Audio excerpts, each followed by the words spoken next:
Hey, friends, I'm Otis Gibbs, and this is my buddy John Lomax III. This Townes Van Zandt songbook has become very rare and collectible over the years, and he's going to tell you the story of its origin.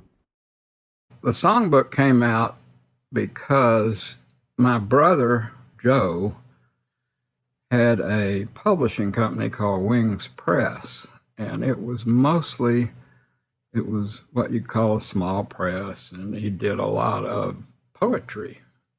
I was managing Townes at the time. This was 76 or 7, and I said, look, Townes is a poet, and why don't we do a book, and it would be Townes lyrics over here and then the music over here, and they could see, if they wanted to play, there would be the sheet music, and if they just wanted to sing along from memory, there's the lyrics.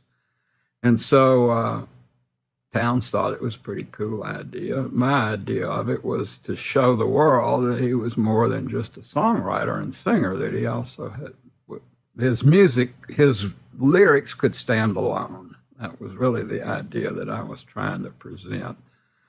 And so Townes and I sat down, went through songs, and he pretty much picked them all. I think I may have had a couple that I wanted in there that he wasn't that wild about, but we put it in there anyway. So, and then he had a little comment about each song. Sometimes just a sentence or two, sometimes 3 or 4. And then I wrote a little introduction. I got Lola Scobie to write an essay about Townes, and then we had a discography, and we had 2 pages of critical comments from various people about him, and original pictures.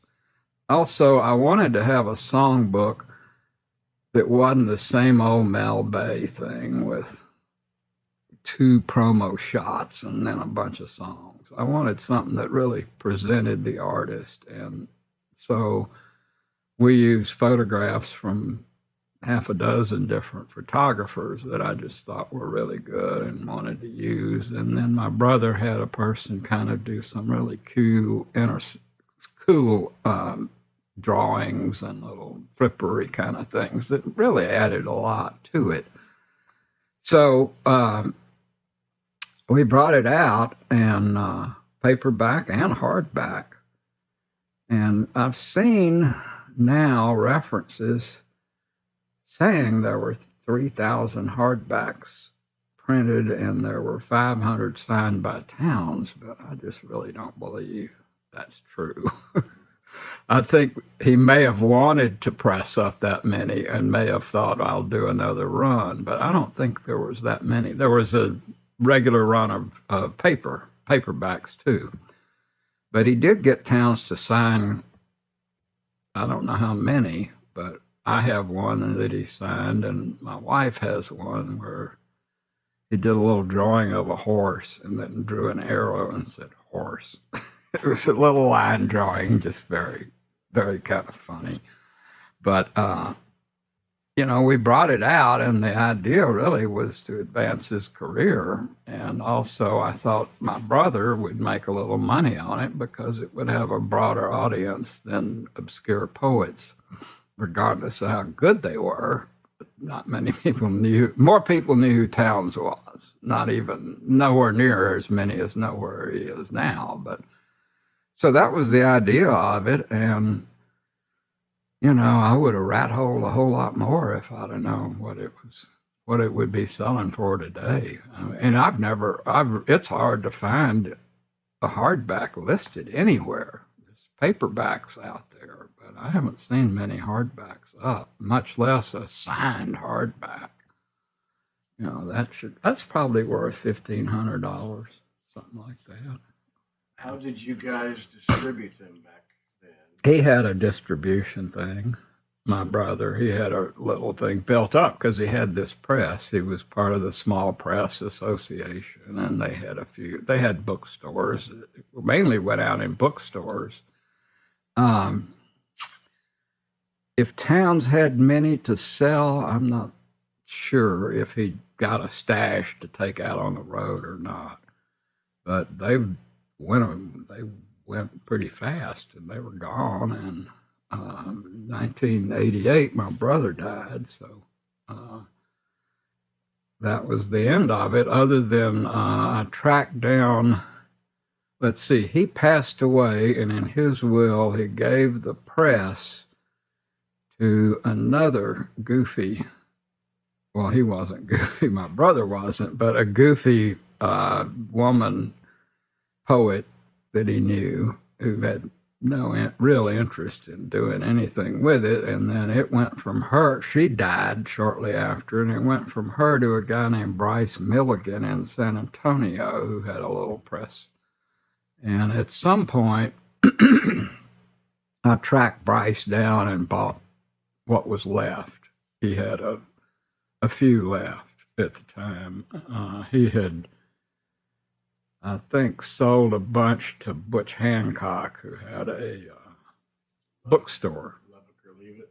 Yeah, the same guy, but he had a bookstore called Rainlight Books, I think, in Austin back then, and he had a bunch. But you know, it's hard to find. And that was why I really don't think there were 3,000 hardcovers, even though it says so in one of the books has a page where it said this is number such and such.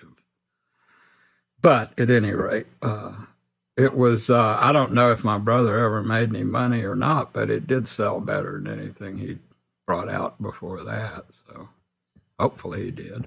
I can say that my buddy Tim Easton opened for Townes in Columbus, Ohio, back when, and he bought one of the books off of Townes that night. Oh, okay. Townes signed it, Take the Money and Run, Townes Van Zandt.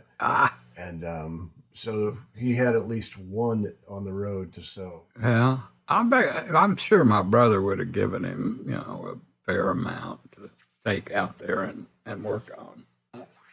But I don't, you know, it was less than a year after that I got booted out of the management by the forces of darkness, I like to call them, who essentially, I was asking questions, you know, things like, well, where are the contracts and where are the royalty statements?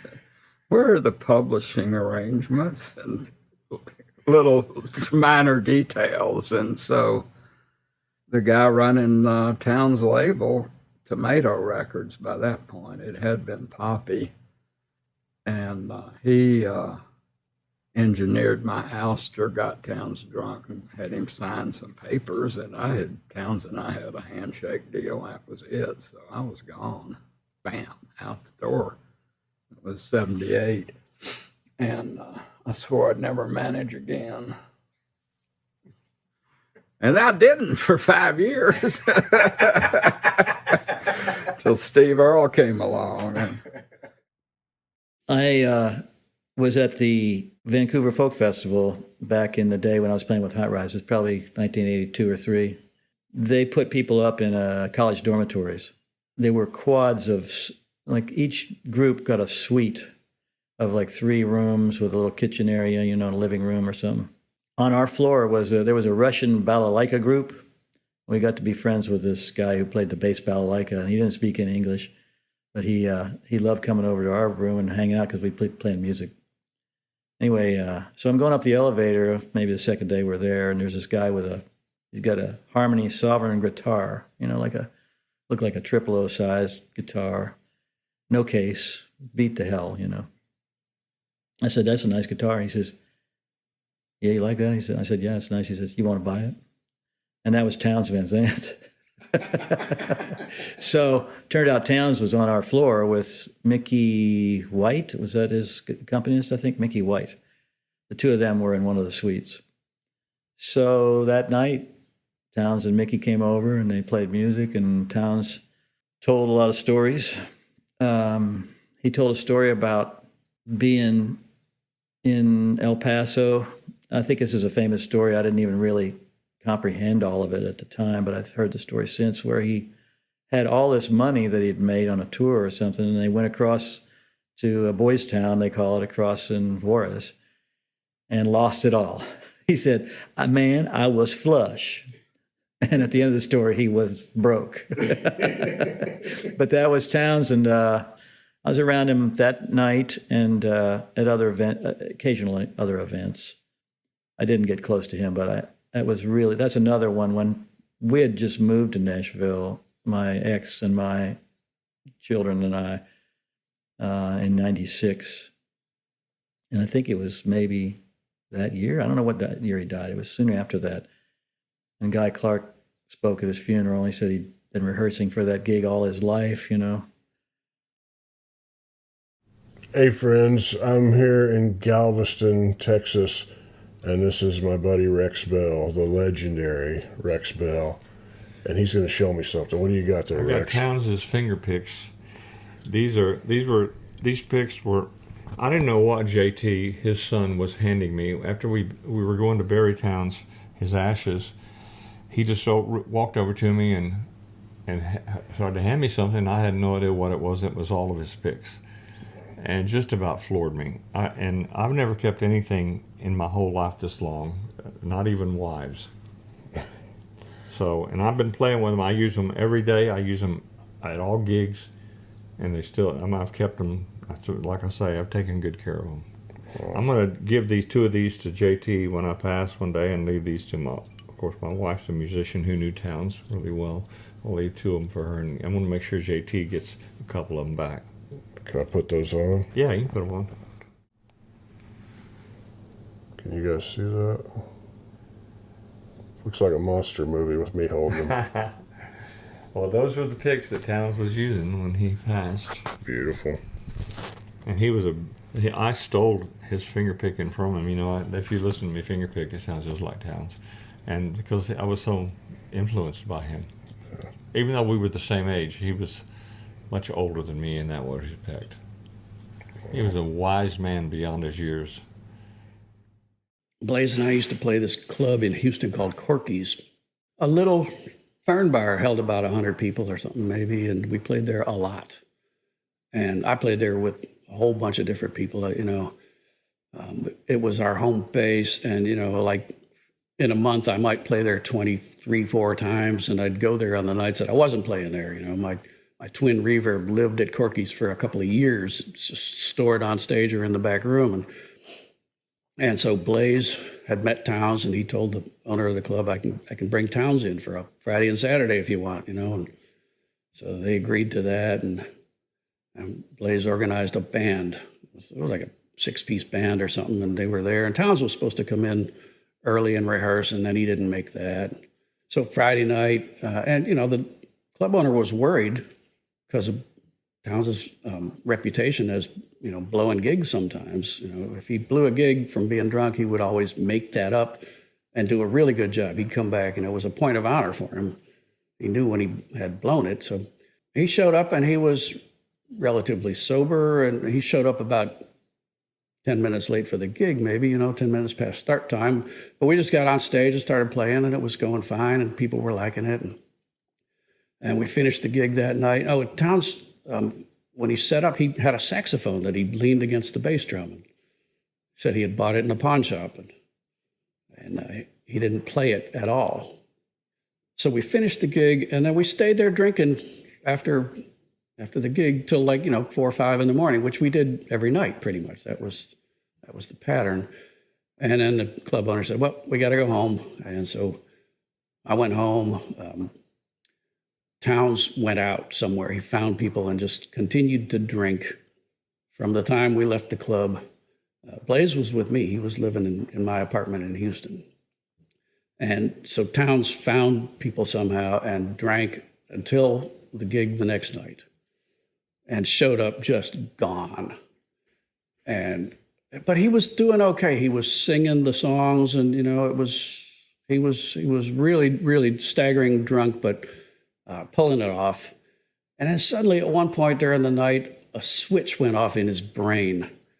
And in the middle of a line, he switched over to this Cajun gibberish.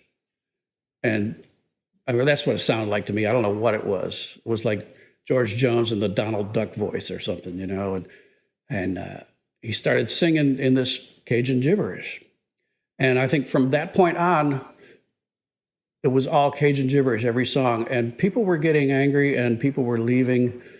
And I mean, like a lot of people were leaving. And one by one, band members were abandoning the stage.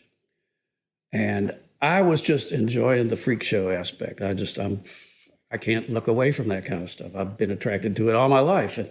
And so it just got weirder and weirder. And then at one point, it ended up with just me on bass and Townes.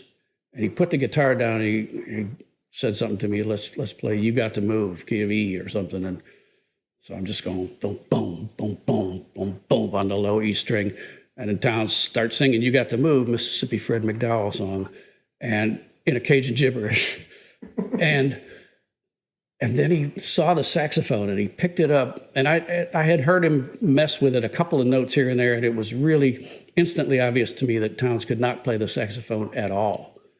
You know, he just sounded horribly. So anyhow, he started playing this solo. And Townes was a really kind of magical, mystical person. And I swear he started sounding, it was like the best jazz, crazy saxophone solo I'd ever heard in my life. He was like channeling Coltrane or something. It was insane. And he finished this song and he threw the sax down and he walked out the front door and disappeared. I saw him, you know, and by this point, pretty much everybody had gone. You know, there was a couple of tables left maybe. I saw him in an airport like 3-4 weeks later somewhere and said, "Hey, Townes, how's the sax coming?" He said, "I hung it in a tree and I shot it full of holes." This story has changed for me over the years just because of how I perceived it. You know, that night, the night that I met Townes, I was his support act at a place called Barleys.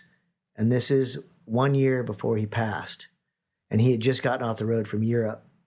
And me and my buddy Joe Cirillo were opening up. He played the washboard, which were made in Columbus, Ohio. And we'd already toured around Europe and had this little Sonny Terry and Brownie McGee kind of folk thing together. So we, you know, we're schooled in that folk music. So we're playing our opening set. And there's this guy in the front row. I don't even recognize him. I think he's a homeless guy, like a homeless Native American. That's the first. I'm still picturing Townes Van Zandt from the cover of Delta Mama. I'm picturing this guy in the 70s with a brown suede jacket or something, you know. I knew his songs because I had cool record store guys like make sure that I learned them, you know, and I was a fan. And I was really proud to get the gig, but I was not prepared for seeing the man that was going to be dead a year later stand up after we were done, walk up on the stage. He just walked, we were finished. He just stood up, walked on the stage, grabbed his guitar. He's moving pretty slow. He just wants to start playing. His road manager is nowhere around. He's not really with it. You know, you can tell. I'm not sure if he's strung out or drunk, but it's like, I'm like, oh shit, that's Townes Van Zandt. And he sits down. It's on record somewhere. I think Jerry DeSica actually has the recording. He lives down in Texas, great songwriter. And he goes to start out with Pancho and Lefty. He's just going to get right into the hit, but he can't get many chords into it. It's not happening. So as you know from talking to people about Townes Van Zandt shows, there was the magical ones and then there was the train wrecks. This is unfortunately in the latter category. People are asking for their money back. The promoter, Kurt Schubert, he says to me, "Is this the way you want it to go for you?" You know, he's again with the cautionary tale, the warning. I'm too blown away to even realize what's going on. I'm in the second row kind of watching this happen. Townes starts crying. The audience is crying. A friend of mine in the audience, Jerry Wick, also a great rock and roll singer from a band called Gaunt. He's passed away now. He died. He was hit by a car. He swears at somebody else in the audience, drops an F-bomb. Townes stops what he's doing and says, "Never swear under a roof." And that particular part of the story is I've been able to share with JT and Katie Bell, who I just saw the other day here at Fat Bites. She's a bartender, and I was talking to her about that specific expression, never swear under a roof. And I've been trying to adhere to that, but it's I just thought it was a really interesting thing for him to bark out. He told a couple of jokes, tried to be lighthearted. I remember a woman came up and hugged him, tried to just relax him. The show didn't go too well. After the show, he was doing great. We sat in the back in the bar. I brought him some fire water. We sang Hank Williams songs. We harmonized on some Hank Williams songs. I sang a little off key. He was like, whoa. You know, he was like, again, then he was in great spirits. The show was done. He didn't have to do that thing or be Townes Van Zandt anymore or something, you know, about it. So where it used to be a really romantic story for me is now a little bit more tragic, right? Yeah, I bought this book for the sake of the song at my first South by Southwest. It was Butch Hancock had Lubbock or Leave It? had a store called Lubbock or Leave It. That's right. And there was a stack of these, like a huge stack of them, and it was just a couple of bucks. And I bought it. And the night I opened up for Townes, I was suspicious to ask my hero to sign the book, so I asked someone else to have him sign it. And he wrote, "Tim, take the money and run." And you can still get one of these online, but yeah, he wrote, "Take the money and run."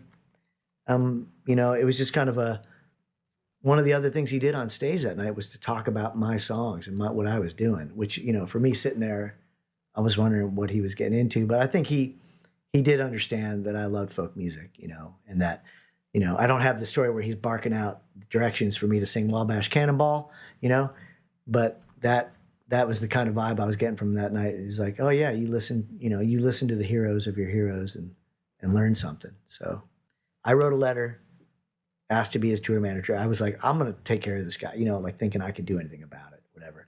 Jerry DeSica called me the day he died. I was living in New York City, New Year's Day, I believe, and told me the news. And man, I wasn't surprised at all, you know. But it's, you know, we have those songs now, and I do try to find a light in that story that's positive. And but it's very, you know, when I talk to JT or something, I'd rather talk about fishing now, you know, because it's intense, you know. And he says in that thing, he's fishing in the documentary. He says, "Yeah, a lot of people are thinking about Townes Van Zandt, this romantic character. They weren't thinking about the dad that was gone all the time." So again, a huge effect on me with a 10-year-old daughter now, you know, is like, do I need to be on the road all this time missing certain things? And the answer is no. I mean, I still travel and play, but it's a different feeling now. I don't want to be that kind of father.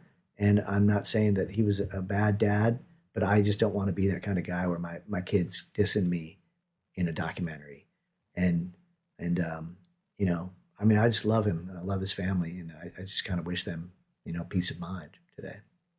When it comes to the traveling life and the drinking life and the life of excess, there's a lot of romantic memories because it wasn't all bad, you know? And I don't think of that night with Townes Van Zandt, getting drunk with Townes, as necessarily a bad memory, except in light of now what eventually happened to me, where I progressed to getting more and more trouble, mental trouble. For me, jail time, things that happened that were real physical results of my drinking. So now I think of it more now as a little bit more, a little less romantic and a little more tragic, because, you know, Townes was gone a year later, right? And I have friends that have died, you know, young from drugs and alcohol, and I'll do anything, you know, today to talk to anybody about what I did, you know, to alter that path. That's part of my purpose now too, really. It's just like, you don't have to go through that. Yeah, a lot of the greats seem to have this something going on, some obsession that drove them to be this way. And it's just, you know, it's a little painful when it comes to family, you know, when the children that are left over, that, you know, the adult children that grow up with that story it's not easy, man, because I'm really lucky. I had a mom and dad that were there for me, and not everybody can say that. So when it gets to that stuff, it's like I like to, give me a call. It's easy to get a hold of me. I mean, you can get a hold of me really easily. You can find me on the internet. Let's talk about it. Hey friends, I just heard a great story about Townes Van Zandt and Lucinda Williams. And I learned this story from Michael Corcoran, a great writer, and I'll put a link down below where you can find out more about him.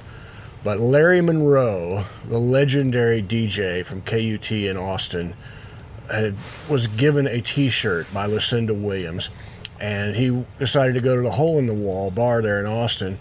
He showed up about closing time wearing that t-shirt, and when he walked in, there's Townes Van Zandt. And he saw Lucinda Williams over sitting at the bar. Townes walks up to him, and he pulls out a quarter, Townes does, throws it up in the air, and puts the quarter down. He says, "Call it, Larry." And Larry's like, "Oh, Townes, I'm not a gambler. I don't want to do that." He said, "Call it." Looked him dead in the eye, and he says, "Tails." Townes looks at it. Larry lost, and he says, "Larry, give me that t-shirt." He says, "Townes, I didn't know we were gambling on the t-shirt. I don't know what we're doing here."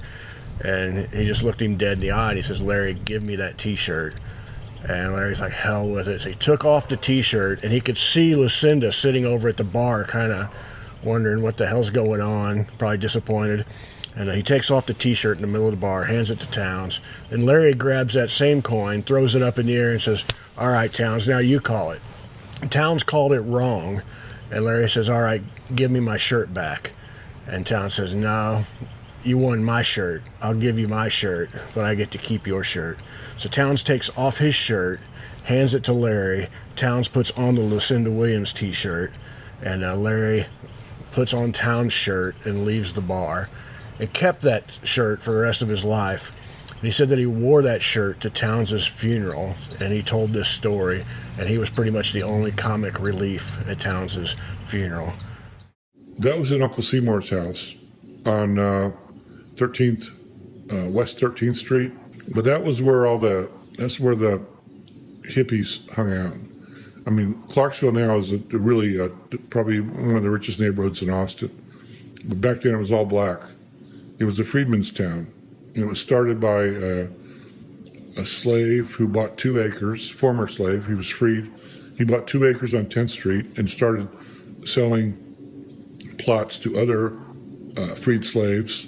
And then Elijah Peace was I don't know what he was, but he was a rich guy up there, and he had a lot of slaves and had a lot of land, and he gave land to his slaves. And so for about a 6-block area, it was all black, and it was rural.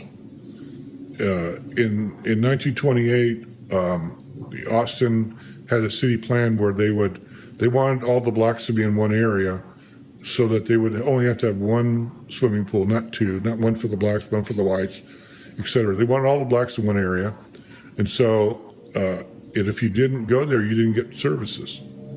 And so the blacks in Clarksville says, "Oh, we don't care. We use an outhouse. We don't want you looking at. Just leave us alone. We don't need you. Just leave us alone." And so they hunted and fished, and they had their own thing. And the roads were all dirt. They had to they oiled the roads so that the dust wouldn't come up. And so you had the grime everywhere. And that's how it was until 75. The first time they ever paved it was 75. So anyway, a lot of the hippie kids, all the white people back there were afraid of black neighborhoods. It's a bad neighborhood. But the hippies didn't care. They $50 a month rent. We'll take our chances. That's what it was, $50-$60 a month. And so they started moving in there, and Townes got his trailer. Townes and his girlfriend Cindy, they got free use of a trailer from this guy who was he used to fly marijuana, and he died in a plane crash. And so they could stay there as long as they wanted to because he was gone. I think he might have given them a month or 2. They ended up staying about maybe 9 months. Townes never really lived in Austin except that time. It might have been a couple other times he was couch surfing, but he was really more Houston, Nashville, Fort Worth. But Austin kind of claims them based on that. But Seymour was this guy, really like a preacher, and he had his own kind of philosophy, and all the black kids thought he was really cool. He used to drink from when he woke up to when he went to bed all day long. He'd get drunk and, philosophize, and it was a cool thing, I guess. It was cool for him too, because he was an old man. He was 80, he was 79 when they made Heartworn Highways. He died later that year. That's why he was crying when Townes sang "Waiting Around to Die." He had bladder cancer. He was on his way out, so he ended up dying at age 80.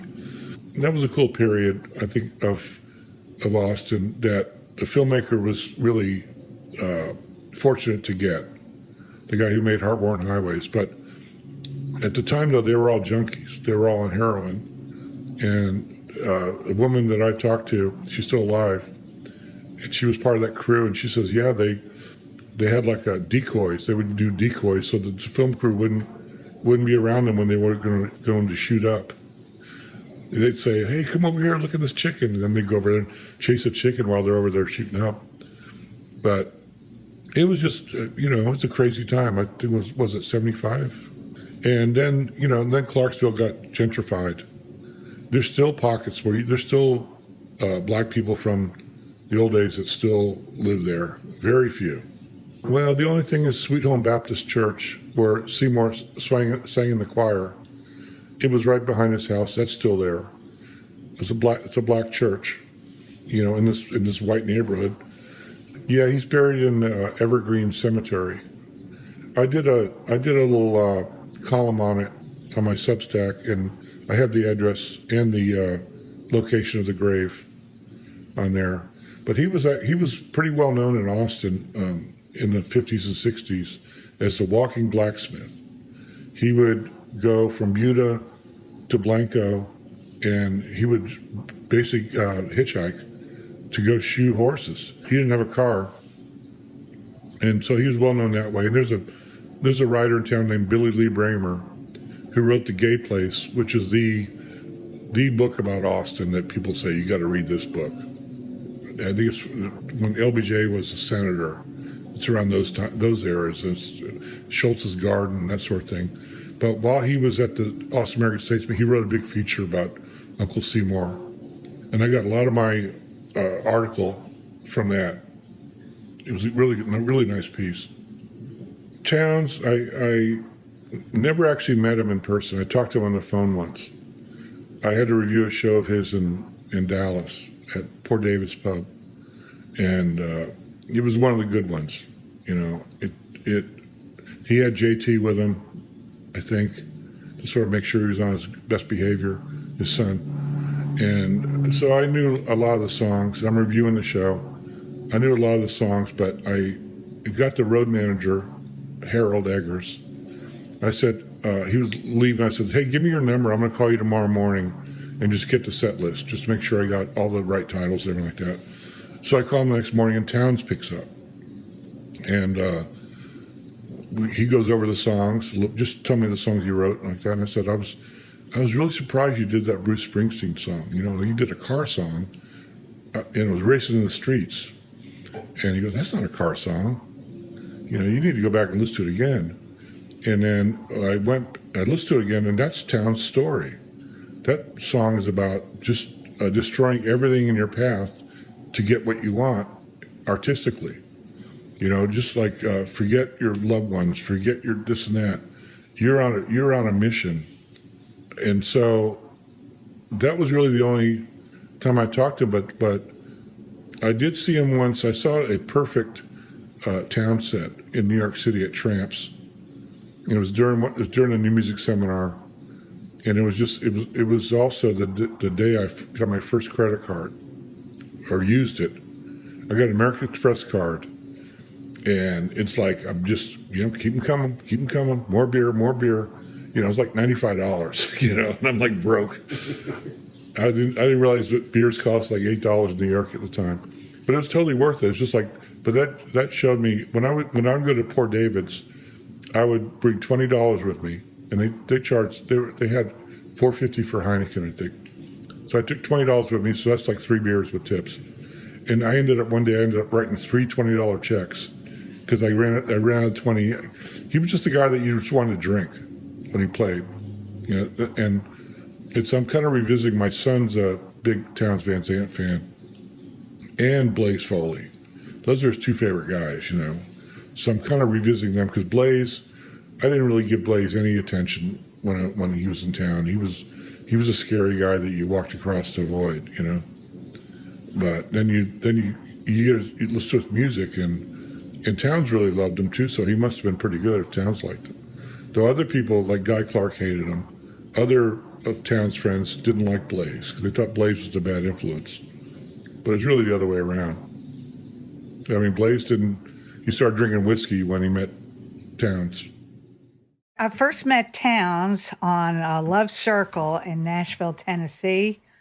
He came over to where I was living with Jimmy Gray, his bass player, and he came to the side door, and I had a cat, and the cat jumped on him and then jumped on a table, and Townes threw the whole table out the door.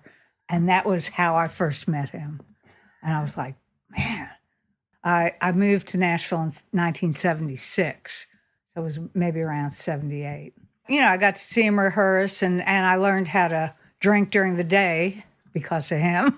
And I also remember seeing him at Mississippi Whiskers. That was a club here in town that Don Schlitz played at. And I was sitting in with a girlfriend of mine named Pam Belford.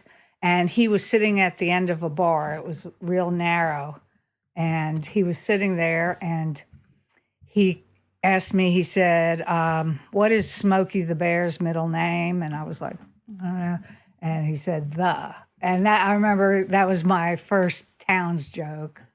But, I knew him, and he was with Cindy at the time, and it was pretty crazy times, and people, the 70s were pretty wild, and the 80s got even wilder. He had a trio at the time. It was Jimmy Gray, Rooster Rowland, and a fiddle player named Cody.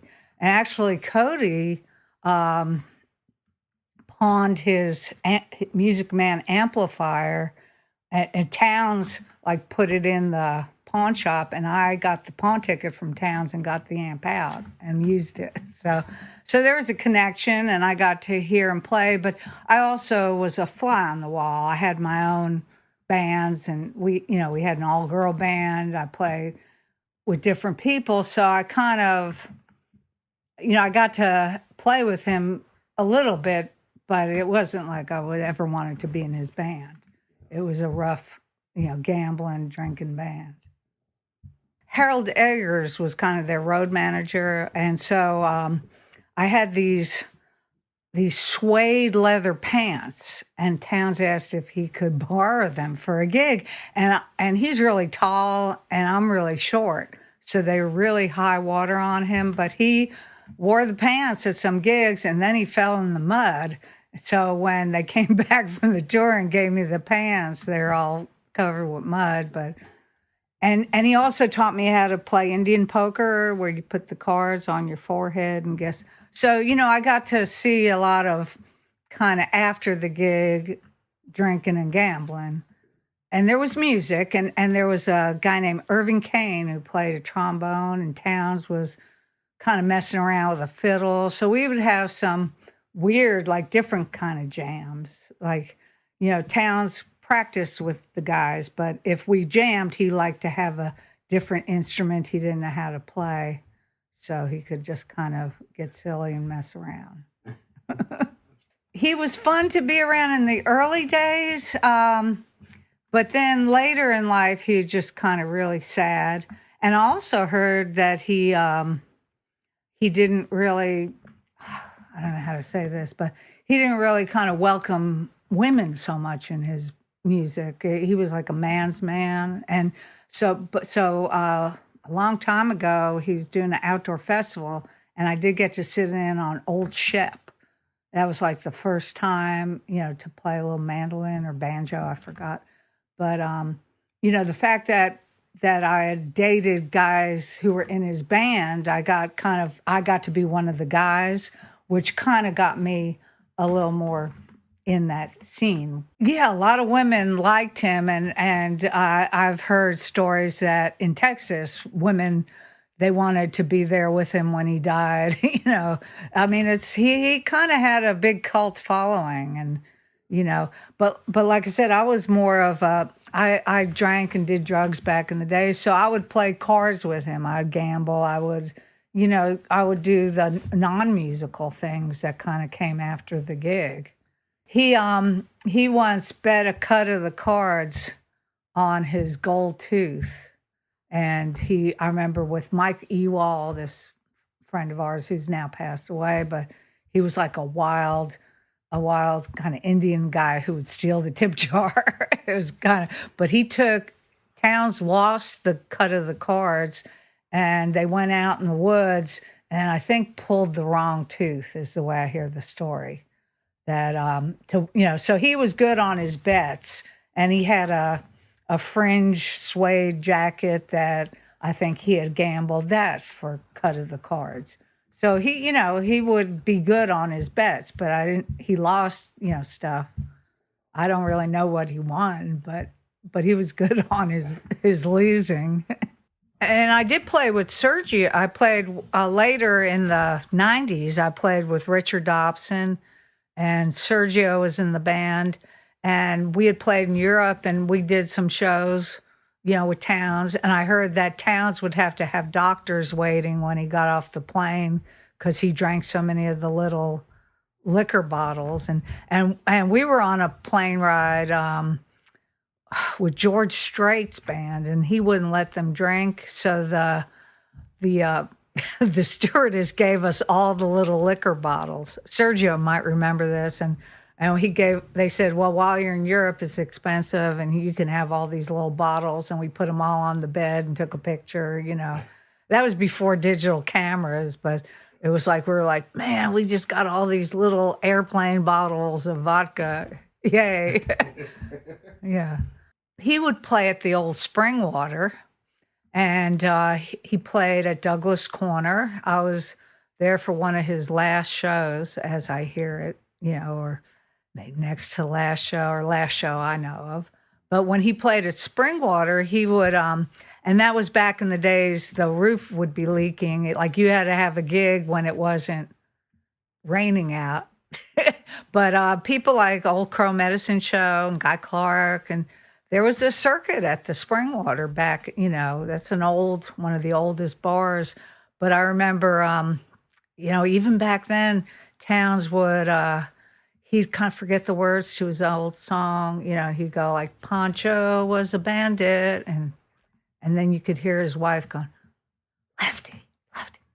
And Lefty, you know what I mean? So he was tortured. He was a tortured soul of what I saw. He was fun loving, but saying a lot of us, I think had depression from too much drinking and drugs is just my own take on it, Yes, I have a recording of Townes, and I moved and took all my VHSs, and I donated a bunch to MTSU, but then there was like a handful of my favorites that I kept. And one is, and I digitalized it or DVD'd it. And one is Townes playing a benefit for a guy named Titus Alley. And it was recorded at Douglas Corner. And I hear it was one of his last gigs. And he started reciting a poem he wrote about Titus Alley. And we had a little backup band. I remember Michael Catalano was in it. I was on the banjo. I can't remember the other people, but it would be in the credits of this video. But Townes started reciting a poem and just broke down sobbing. And while we were playing the music, he was just kind of crying. It's a very emotional, video of him. And it was kind of not done of him specifically. It was all these different musicians tributing this songwriter friend who died, and he just happened to be one of the people on the bill. But it was a pretty emotional moment. And I know that actually the Smokey the Bear, what's his middle name story, I was that down the street from Douglas Corner was a little antique shop. And I bought a little Smokey the Bear figurine, or Townes bought it. I'm not kind of sure, but he told me that joke with that bear again. You know, he had a lot of time flies like an arrow, fruit flies like a banana. He had a lot of like these little jokes that he would tell. What he tell us on stage in between songs? Yeah, and he would tell them, you know, to his friend. He was just kind of always, he was always on. He was, you know, always kind of, he was always entertaining, but in a kind of a sad, hero kind of way, you know.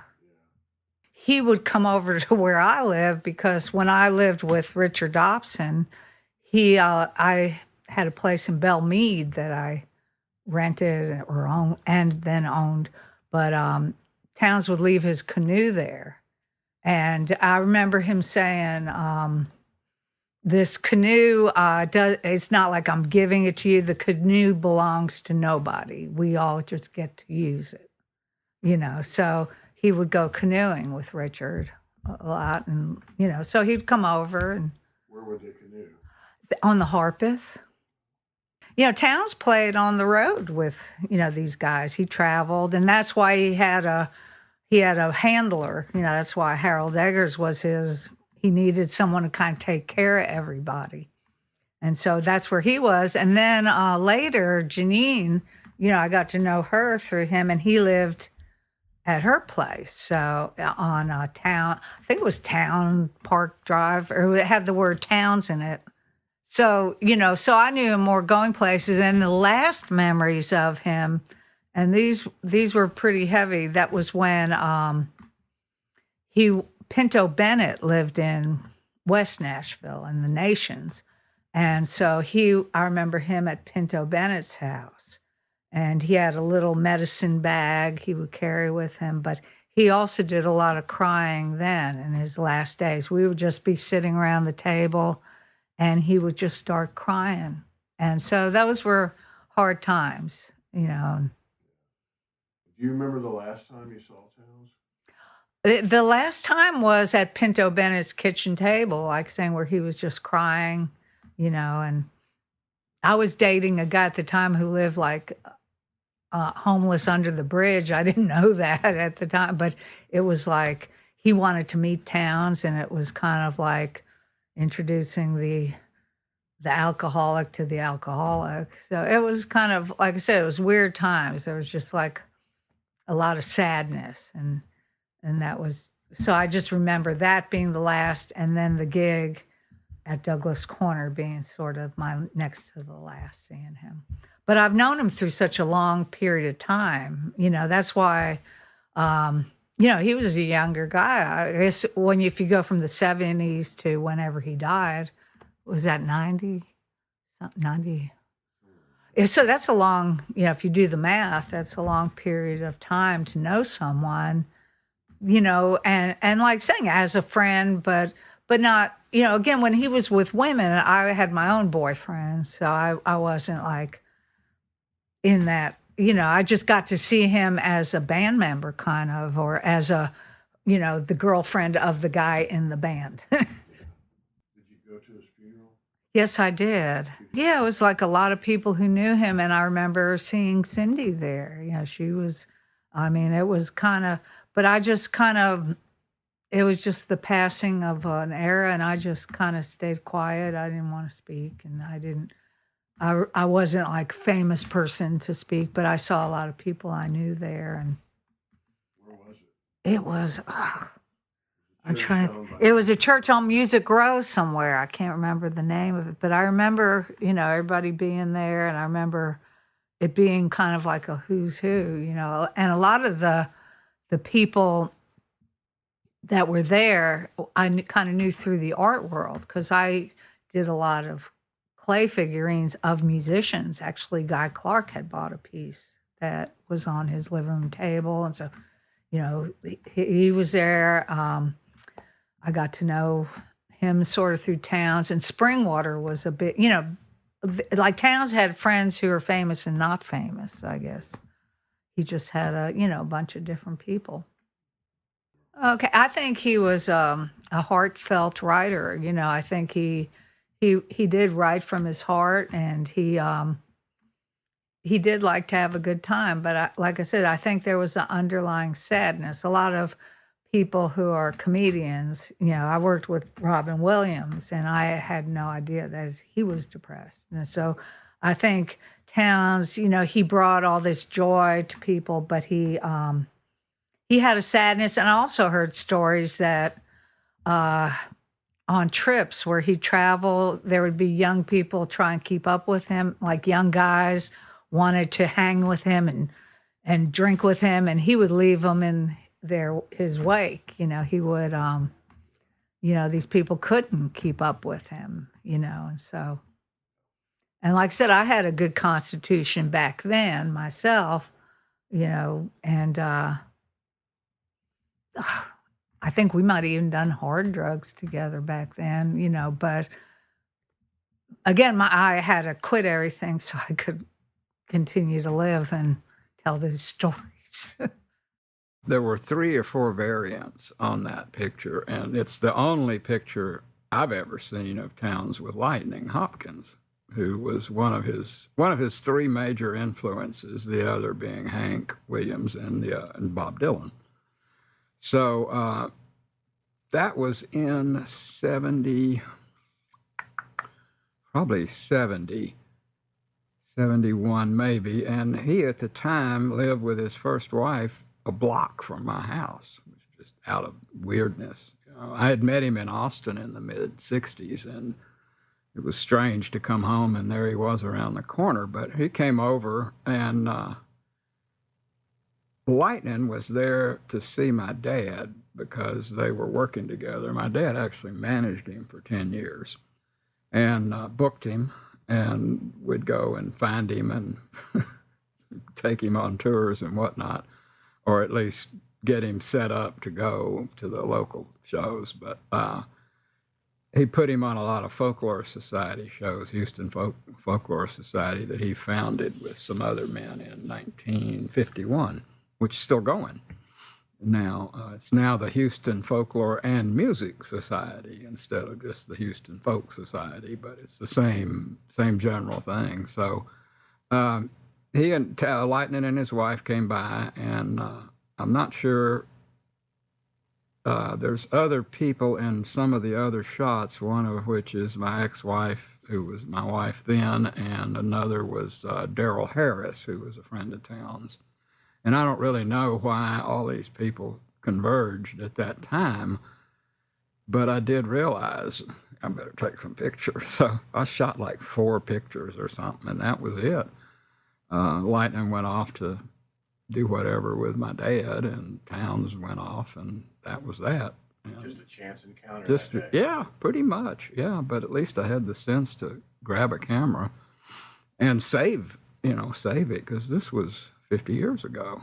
And that, like I say, it's the only picture I've ever seen of the 2 of them together. And there's no picture of Townes and Dylan that I'm aware of, and certainly not with Hank. My dad was sort of the de facto booking agent. He was the only contact that anyone had to get something to Lightning, but Lightning didn't have a phone. So my dad would have to get in the car and ride over to his house, and if he was lucky, Lightning would be at home, but he wasn't exactly what you'd call a homebody. So this would mean my dad would have to go and start asking around at various places where Lightning might be hanging out, drinking and gambling.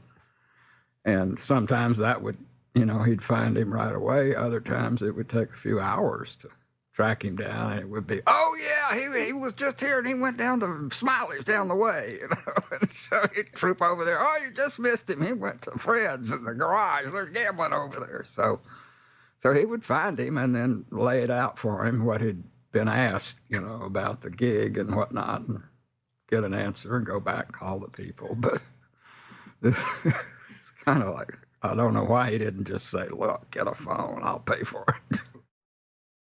But that was the story, and he went on several tours with him, and my dad's job really was A, get Lightning to the gig, B, open the show. Just he would sing folk songs off a cappella, just get up and sing them. He said, well, that was the way it was when his father, he'd say, well, my dad recorded them and they weren't sitting around with guitars on horseback. They were singing cowboy songs.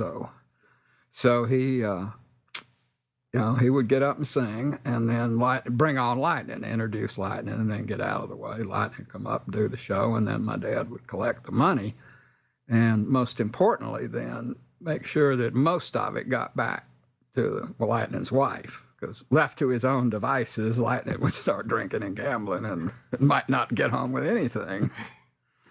It took him on his first plane ride and out to California. They did the Ash Grove, and I think they did something at University of California, Berkeley, and came on home. But it was quite an adventure. Well, he had to have seen him at some point or another, I would think, because Lightning was playing in Houston a lot in these various blues clubs, and he did the Folklore Society shows. And I don't think my dad ever presented Townes at the folklore shows, because I don't think Townes had really gotten to that point yet where he was good enough to get up there with people like Lightning and hold his own. I know Guy Clark eventually got on no, he didn't get on any of the folk shows either. He was just starting too. This was, we're thinking in late 50s, early 60s, and neither had quite gotten their chops up enough to be on these shows, but they could very well have come. And I know Guy had seen my dad perform, because he talks about seeing him do one of the Lead Belly song where he was chopping wood and all, and like my dad would sing the song, and then each verse, whack, and he'd haul a big log out on stage. And he had an axe, not one of these silly hatchets, full-on axe, whack! Take this hammer, whack! And pieces of wood would fly all over the place. Take it to the captain, whack! So I know Guy was just blown away. He told me a couple of times. And, pieces of wood this big would be flying off at people in the front row. But that was authentic. It was a work song, by golly. And so I don't know, but Townes had a lot of opportunities, and he must have seen him because he was such a huge influence. When did that photo start circulating? It didn't start circulating until maybe 5-10 years ago, when I think my son posted it on Facebook, and then it's everywhere now. I mean, you see it half the time. I don't get credit. Of course, I never made a nickel off of it. But, I'm just happy that I did it and documented that moment. And like I say, there were at least 2 and maybe 3 different shots, and I can't find my negatives, and I don't even know where the other shots are, but I don't think people know who took it, and if they do, they don't know how to find me or whatever. But no one has called me up and said we want to use that picture, which is kind of surprising, but fine. I'd like to get some money someday for it.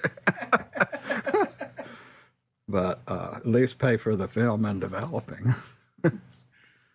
You can feel the warmth in that photo between the one photo that we're talking about here. Mm-hmm. You can feel the warmth between the people involved. Even though Townes is on one side of the photo and Lightning is on the other, they feel connected to me. Yeah, and my mom was there too, which, she was such a great, gracious sort of enfolding person who would make everyone feel good. And I don't know then if Townes had ever even met Lightning or anything. I just realized when they were both there, let me get my camera.